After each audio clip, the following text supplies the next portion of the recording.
संत मत धारा आपकी सेवा में प्रस्तुत।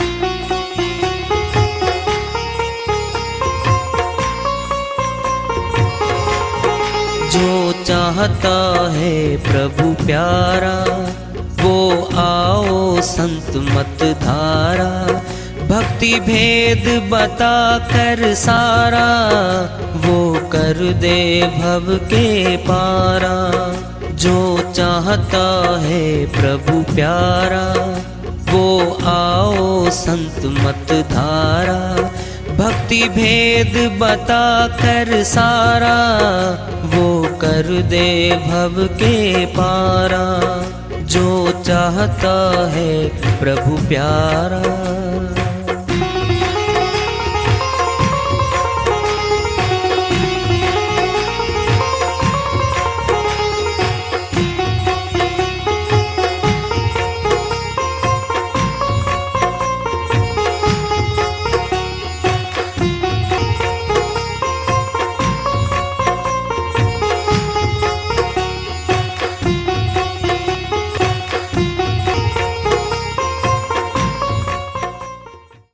परम पूज्य सदैव स्मरणीय सदगुरु साहिब की जय हो। सतनाम साहिब। आदरणीय सर्व संतों की जय हो। उपस्थित आदर के योग प्रभु प्रेमी एवं जिज्ञासु आत्माओं, हम सभी पूर्ण पिता परमात्मा सभी सृष्टियों के रचनहार कुल मालिक हम सबके जीवन का आधार उनकी महिमा को सुनने के लिए एकत्रित हैं। मेरी सभी से अर्ज है कि मैं कोई जगत गुरु नहीं, कोई महाराज नहीं, कोई महामंडलेश्वर नहीं। मैं केवल सभी संतों की चरणों की धूल हूँ और आपका भक्ति मार्ग में सहायक हूँ। मैं अपनी सीधी साधी टूटी फूटी भाषा में, संदुकड़ी भाषा में भक्ति भेद के गूढ़ रहस्यों को उजागर करने वाले विचार आपके समक्ष रख रहा हूँ। यदि अच्छे लगे अपनाएं, नहीं तो गैर जरूरी समझकर विसार दें। हाँ, सत्संग ही एकमात्र प्रभु प्राप्ति का विद्यालय है, विश्वविद्यालय है ये। और हम सभी सत्संग में आए हुए हैं। हम जिज्ञासु तभी तो आए हैं। हम पिछले सत्संगों से वार्ता करते चले आ रहे कि चेतावनी से प्रभु प्राप्ति की ओर इस अध्याय को, इस वार्ता को आज फिर आगे बढ़ा रहे हैं। रात गवाई सोए कर, दिवस गवाया खाए। हीरा जन्म अनमोल था, कौड़ी बदले जाए। कबीर साहिब अपनी श्रीवाणी में चेता रहे हैं, मनुष्य दिन और रात, दिन में कमाता है, खाता रात को सो जाता है। जिंदगी जा रही है, खाना पीना सो जाना ये काम है पशु समाना। ऊंचा तन मिला है, तुलना हीरे से, बहुत महंगा पदार्थ हीरा है। गरीबों को तो देखने को नहीं मिलता। सेठ साहूकारों को, राजा महाराजाओं के यहाँ सेट पहनती हैं महिलाएं। लाखों रुपए का सेट बनता है एक हीरे का। इतना महंगा पदार्थ हीरा। फिर महंगा शरीर है हमारा मनुष्य तन। ये बहुत महत्वपूर्ण शरीर है। ये मिला तो केवल भक्ति के लिए था, लेकिन मौका मिलते ही सारी शक्तियां काल पुरुष की इसके अंदर आ गई। मन, 5 विकार, 25 प्रकृति, 3 रजगुण, सतगुण, तमगुण, 33 कोटि अंदर बैठा दिए। ये 33 कोटि आत्मा के विरुद्ध काम करते हैं। आत्मा के पक्ष में कोई नहीं आता। भजन भक्ति करने से रोकते हैं ये। भजन करण को आलसी और भोजन को होशियार, तुलसी ऐसे जीव को बार बार धिक्कार। भोजन दिन में 3 बार और भजन फिर देख लेंगे जी, आज तो टाइम नहीं मिला, थक रहे हैं, मेहमान आ गए जी, बाहर जाना हो गया जी, बहाने तैयार रहते हैं। इन सारे बहानों में एक बात मुख्य है कि भोजन करना नहीं छोड़ते हम। रेलगाड़ी में खाते हैं जाते हुए, बांध के ले गए, बस में बैठ के खाते हैं भोजन, ऑफिस में चले गए ड्यूटी के बीच में भोजन करते हैं, दुकानदार हैं दुकान पे चले गए बीच में भोजन करते हैं, किसान है खेत में गया छुट्टी करेगा बीच में 1 घंटे की, भोजन करेगा वो। बीमारी के चक्कर में किसी को मिलने गए, फिर वहां जाकर भी भोजन किया। भोजन में तो कोई ब्रेक नहीं आया, कोई बहाना तो नहीं आया, दांत दुखते जी आज भोजन नहीं करूंगा शाम तक, चाहे दांत भी दुखते हो, अपनी घरवाली पे हलवा बनवा लेगा, बिना बिना दांत के लगे फटाफट अंदर जाता है। क्या है, भोजन नहीं छोड़ पाए हम, भजन छोड़ दिया। फिर यही तो कह रहे हैं, भजन करने को आलसी और भोजन को होशियार, दिन में 3 बार, कई तो 4-4, 5-5 बार खा जाते हैं। धिक्कारा है, धिक्कार है मनुष्य तेरे को। गोस्वामी जी महाराज कह रहे हैं, हे मनुष्य, ऊंचा तन मिला तो उसे, भक्ति करने के लिए तन मिला है, भक्ति कैसे करें और भक्ति कौन करे, फैसला कर लो। जो शरीर दिख रहा है 5 तत्वों से निर्मित है, प्राण हो जाता है, प्राण निकल जाते हैं, पूरा शरीर, पूरा वजन इसका तोल लो, एक बाल समान भी वजन नहीं घटता इसका, मृत्यु हो जाती है। बोलने वाला गया, देखने वाला भी गया, सुनने वाला भी गया। कौन था वो? आत्म शक्ति है वो, और सार है यही। आत्मा परमात्मा का अंश है, इसीलिए अविनाशी है, इसका नाश नहीं होता। फिर अविनाशी आत्मा को ही तन मिला है ये भक्ति करने के लिए। फिर कैसे करेगी आत्मा भक्ति?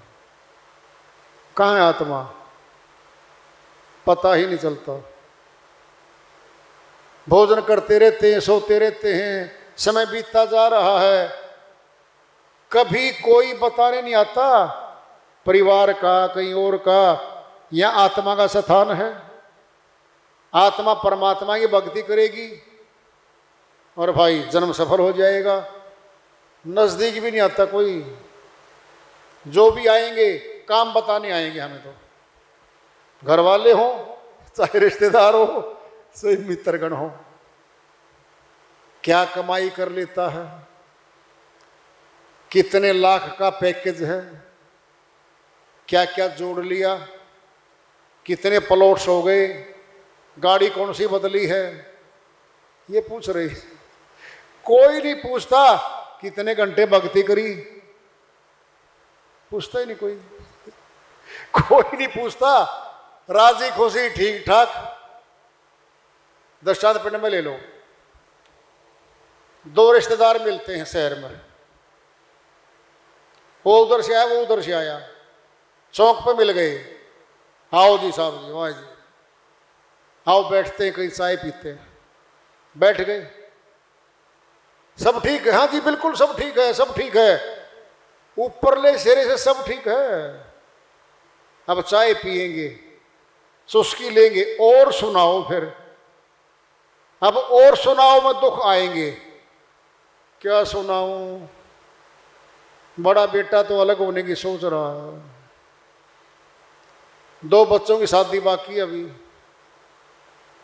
और सुनाओ, बेटी की शादी की थी, दामाद निकम्मा निकला, शराबी है, काम नहीं करता, झगड़ा करता है मेरी बिटिया के साथ। दुख हो रहा है, दुखों की पुस्तक खुल रही है। आप सुनाओ जी। क्या सुनाऊं, भाई ने झगड़ा कर दिया जमीन पे, बंटवारे पे, कचहरी में जाता हूं रोज, दुख आ गया। और सुनाओ जी, पड़ोसी निकम्मा मिल गया, सुबह उठते झगड़ा करता है। और सुनाओ जी, व्यापार में घाटा हो गया। और सुनाओ जी, दुखों की कहानियां सुना रहा है वो, नहीं कहता आज 2 घंटे भजन कम हो पाया है मेरा, मैं 3 घंटे करता था। ये तो कहता ही नहीं, ना कोई पूछता इस बात को। तो क्या हो रखा है। संतों ने सार बता दिया संसार का, नानक दुखिया सब संसारा, सुखिया सोई जो सतनाम आधारा। सारा संसार दुखों का घर है। अगर सुखी हो सकता है कोई, सतनाम के सिमरण में सुख है। वो सतनाम कहाँ है, जुबान पे है। बोल दिया सतनाम, बोल गई जुबान, फिर जबान मौत पे लगी पड़ी रहेगी।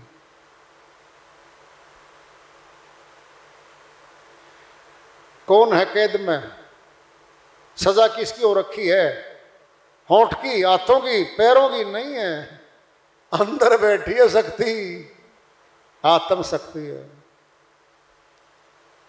कर्मों का फल उसको मिल रहा है, कल्पना नहीं कर सकते। इतने दुख हैं 84 के पशुओं को, मारे मारे फिरते हैं, पानी नहीं मिलता, भोजन नहीं मिलता। उस 84 लाख श्रेणी में से घूम के आए हम। कितनी पीड़ा सहन करी इस आत्मा ने, अब मौका दिया है। आत्मा भजन कैसे करेगी, इस बात पे आ रहे हम। कसूर आत्मा का है, कैद में आत्मा है, आजाद आत्मा न होना है, और केवल मनुष्य तन में होना है, और कोई तन है ही नहीं। कैसे होगी। 9 द्वार नीचे खुलते हमारे, आंखों तक, कान तक, सब नीचे खुलते। 9 द्वारों में की गई भक्ति आत्मा को नहीं मिलती, नहीं मिलती। माया के अंग लगे हुए काया के, काया दिलवाएंगे ये सारे। जबान का नाम, जबान का सिमरण, केवल जबान का काया दिलवाएगा। आत्मा ने सिमरण नहीं किया, ये काया ने किया है, फिर काया दिलवाएगा। अब सुनना है, जबान के शब्द, जबान के सारे शब्द जो भिन्न भिन्न गुरु देते हैं और हम सिमरण करते हैं, इससे तो मिलेगी काया, मालिक नहीं मिलेगा। आम घर मिल सकते हैं, पुण्य कर्म बन सकते हैं। अब दूसरी भक्ति की स्टेज आ रही है, वह है समासों में। समासों का सेंटर मस्तक में है। कहाँ है? मस्तक में। यही बैठा जीव, मृत्यु होती है जीव की, आत्मा नहीं मरती। जीव को मिले हैं गिनती के श्वास, 21,600 श्वास मिले हैं। प्राण योग के द्वारा मस्तक में ध्यान लगाया जाता है। देखना जरा, क्या यहां पर 10वां द्वार है? 10वां द्वार खुल जाता है, स्वर्ग की प्राप्ति हो जाती है। धन धान्य खूब आने लगता है, राजा का पद भी मिल जाता है, सुख शांति जगत की आने लगती है। मस्तक में सेंटर है। अब है सीधी भक्ति आत्मा की, समाज की भक्ति नहीं। अब नंबर 3 सत्य भक्ति है। सत्य भक्ति को केवल आत्मा करती है, श्वास नहीं करते और मस्तक भी नहीं करता। मस्तक नहीं करता इसको, मस्तक से निकल गई, श्वासों से भी निकल गई। आत्मनिष्ठ है ये सीधी परमात्मा की भक्ति करती है और कर्म कटते हैं। अमरलोक का मार्ग प्रशस्त होता है। जन्म मनुष्य का पक्का हो जाता है। 84 के तन नहीं मिलते आत्मा को। इतनी ऊंची भक्ति है, सत्य भक्ति है। आत्मा सीधी भक्ति परमात्मा ही करती है। परमात्मा अविनाशी है, सर्वे सर्वा है। सोचो पहले, नीचे वाली भक्ति सरगुण भक्ति की निर्गुण भक्ति का फल भी देता वो, तो फिर सत्य भक्ति का फल नहीं देगा? जरूर देगा। वह ऊंचा योग है। इस जगत में चारों तरफ चिंताएं हैं, घरों में, दफ्तरों में, कहीं चले जाएं हम, चिंता तो चलती रहती है। भाई साहब क्या हो रखा है, उदास हो रहे हो, चिंता सता रही है, बिटिया का रिश्ता नहीं हो रहा, उम्र होगी 29 साल की, पति पत्नी दोनों चिंता में हैं। ब्राह्मण जी के पास 5 बार जा लिए, 5 बार पत्रे खुलवा लिए, योग नहीं बन रहा है। आपस में बात करते पति पत्नी, ऑफिस में तो भी कभी छुट्टी ले लिया करो, बाहर चले जाया करो देखने। क्या करूं, दोस्तों के पास बात चला रखी है, अभी कोई योग नहीं बन रहा। पैसा भी है, कोठी भी है, गाड़ी भी खड़ी है, सब धन धान्य से भरपूर हैं, केवल रिश्ता नहीं बन रहा। फिर चिंता तो है। फिर धन ने कोई चिंता थोड़ी दूर कर दी हमारी। धन है, फिर चिंता दूर थोड़ी करी है। चिंता उसकी तो रिश्ता नहीं हो पा रहा। कई मंगलिक है, ये और भी बड़ा काम आ गया, कहते मंगलिक लड़का चाहिए, ये और भी चॉइस घट गई, थोड़ी रहेगी। ये सारी चिंताएं तो हैं। फिर चिंता में सुख कहाँ था? चिंता में सुख तो नहीं होता।